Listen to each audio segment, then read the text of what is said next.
I'm from Zimbabwe. I came to South Africa to pursue a fashion career. I did have a fashion career in Zimbabwe, but I just thought I need to come to a country that is more progressive in fashion. What I appreciate most about the Chiefs of Angels team is that they are willing to learn new ways of creating clothing. I'm not coming from a fashion background, so I have very unconventional ways of working with clothing. I break all the rules, and they are willing to break the rules with me. I love working with leather. I actually came into the industry because of the leather fabric. I love cotton, I love linen, I love basically fabrics that have a sort of like an ancient biblical quality to them that look like Noah from the Bible could have worn it. They age beautifully, they age gracefully. So anything that has sort of like tactile, ancient, timelessness to it. I love those kind of fabrics, and that's the natural fabrics. I start designing my collection for the next season from the failures of my past season. So I kind of look at what I did wrong. I'm never satisfied with what I've done.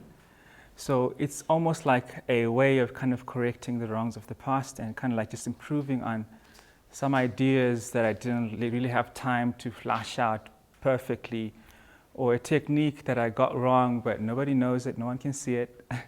But I know myself that I got it wrong, but somehow it worked.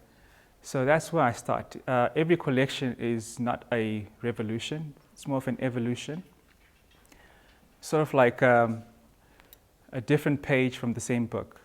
I'm very excited when I get up in the morning because I don't know what is going to happen. I'm an entrepreneur, I'm in the creative field, but the most gratifying thing about what I do and what makes me light up in the morning is the thought that I just might make something really cool today. Something that just like would make me so happy. It's the process of something in your head, you're thinking about it, and somehow through the process of production, at the end of the day, it's there, you're looking at it. So that creative process always drives me to wake up in the morning and espresso coffee.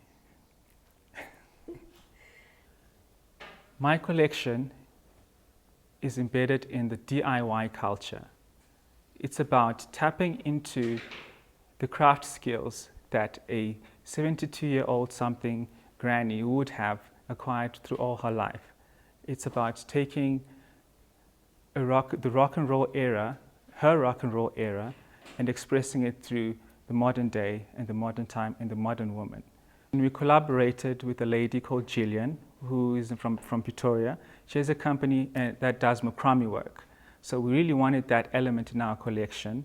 And we did dresses with her, we did bags with her, and we did some belts with her. And so we had this element in our collection just to give it a bit of soul, to give it a bit of DIY culture, and just to give it a bit of that 70s granny rock and roll chic kind of feel.